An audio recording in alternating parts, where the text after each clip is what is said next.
ইনশাআল্লাহ যদি বাংলাদেশের রাষ্ট্র ক্ষমতায় সরকার পরিচালনার দায়িত্ব আল্লাহ রাব্বুল আলামিন আমাদেরকে দেয়, এদেশের জনগণ যদি আমাদেরকে মহব্বত করে দায়িত্ব দেয়, যদি আপনারা সবাই সহযোগিতা করেন, মঞ্চে উপবিষ্ট যারা রাজনৈতিক নেতৃবৃন্দ, পীরে কামেল, হযরত উলামায়ে কেরাম, আমাদের দেশের বুজুর্গানে দিন যারা আমাদেরকে পরিচালিত করেন, সবাই যদি আপনারা সহযোগিতা করেন, একসাথে থাকেন, তাহলে আপনাদের এখানে আজকে যে সমস্ত দাবি দেওয়া আছে, আমরা সকল দাবি দেওয়া এই প্রস্তাবের পক্ষে ইনশাআল্লাহ।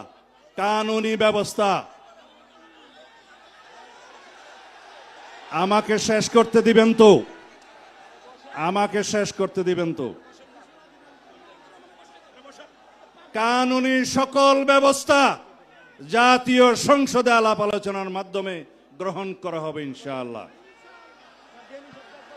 এই জন্য সমগ্র জাতিকে ঐক্যবদ্ধ থাকতে হবে।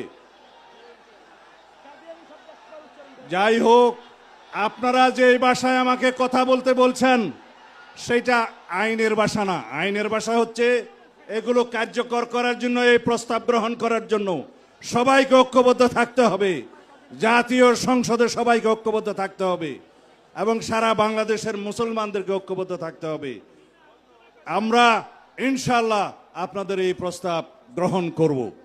আমরা যদি এই বাংলাদেশে জনগণ যদি আমাদেরকে নির্বাচিত করে, এই বাংলাদেশে আগামী দিনে অমুসলিম কাদিয়ানীরা অমুসলিম ঘোষিত হবে ইনশাআল্লাহ।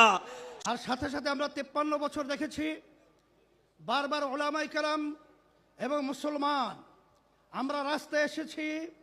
বহু দেশের মধ্যে কাদিয়ানীদেরকে অমুসলিম ঘোষণা করা সরকারিভাবে, রাষ্ট্রীয়ভাবে হয়েছে, কিন্তু আমরা তাদের থেকে বারবার আসার পরেও তাদের থেকে অমুসলিম ঘোষণা আমরা পাই নাই। আমরা দুঃখিত।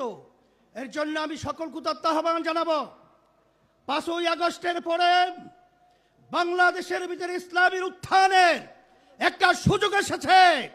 আমাদের নিজেদের পায়ে দাঁড় হয়ে কাদিয়ানীকে অমুসলিম ঘোষণা করব, সংসদের ভিতরে আইন পাস করব, কাদিয়ানী কাফের অমুসলিম অমুসলিম ঘোষণা করলাম এবং আমরা আইন পাস করব ইনশাআল্লাহ। আমাদের পূর্বপুরুষ খতিব ওবায়দুল হক, শাইখুল হাদিস আল্লামা আজিজুল হক, সৈয়দ ফজলুল করিম পীর সাহেব চরমনাই, মুফতি ফজলুল হক